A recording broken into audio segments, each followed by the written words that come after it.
শিল্পকলায় আগ্রহী ছিলেন। বিশ্ববিদ্যালয় জীবনে প্রতিষ্ঠা করেন দ্য রিটার্নার্স নামে একটি নাট্যদলও। কিন্তু শিল্পমনা সেই তরুণী একসময় হয়ে ওঠেন দখলদার ইসরায়েলি বাহিনীর আতঙ্ক। তাকে বলা হয় ৭ অক্টোবর ইসরায়েলে হামাসের আল কাসেম ব্রিগেডের পরিচালিত অপারেশন আল আকসা ফ্লাডের অন্যতম পরিকল্পনাকারী।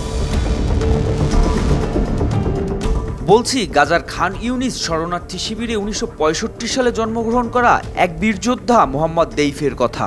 আসল নাম মোহাম্মদ মাসরি, যাকে হত্যা করতে ১-২বার নয় ২০০১ সাল থেকে মোট ৭ বার চেষ্টা করেও ব্যর্থ হয় ইসরায়েলি বাহিনী আইডিএফ। আর এই কারণেই তাকে ৯ জীবন বিশিষ্ট বিড়াল বলে অভিহিত করে বর্বর ইসরায়েলিরা। ১৯৬৫ সালে জন্মগ্রহণ করা দেইফের পরিবার ১৯৪৮ সালে প্যালেস্টাইন যুদ্ধে আল কুবেইবা থেকে বাস্তুচ্যুত হয়ে আশ্রয় নেয় গাজার খান ইউনিস শরণার্থী শিবিরে। ১৯৮৮ সালে গাজার ইসলামিক বিশ্ববিদ্যালয় থেকে রসায়নে স্নাতক শেষের আগেই যোগ দেন হামাসে। হামাস প্রতিষ্ঠার পরপরই ইসরায়েলের বিরুদ্ধে প্রথম মুক্তি সংগ্রামে যোগ দিয়ে পরিচিতি পান মোহাম্মদ দেইফ নামে। সানবিট সব দিবে সামাল। সানবিট ম্যাজিক প্রেস ডিশওয়াশিং এর মাথা ঘোরানো সলিউশন। পরে ১৯৮৯ সালে গ্রেপ্তার হন ইসরায়েলিদের কাছে। ১৬ মাস কারাভোগের পর বন্দি বিনিময়ের অংশ হিসেবে মুক্তি পেয়ে গঠন করেন হামাসের সশস্ত্র শাখা ইজ্জাদিন আল কাসাম ব্রিগেড। ২০০২ সালে সালাহ শেহাদের হত্যার পর নেতৃত্ব গ্রহণ করে ব্রিগেডকে একটি সুসংগঠিত সামরিক ইউনিটে পরিণত করেন দেইফ।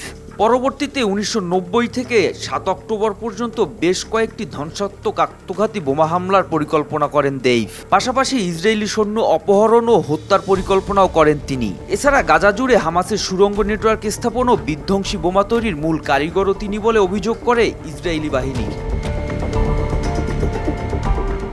তাই তাকে হত্যার জন্য তার ব্যবহৃত গাড়ি, বাড়ি, পরিবার সহ যাতায়াতকৃত সকল স্থানে বিমান হামলা চালায় আইডিএফ। তার মধ্যে ২০১৪ সালে বিমান হামলায় নিহত হন তার স্ত্রী, শিশুপুত্র এবং ৩ বছর বয়সী কন্যা। দেইফ নিজেও তখন গুরুতর আহত হন এবং হারান একটি চোখ ও হাত পা।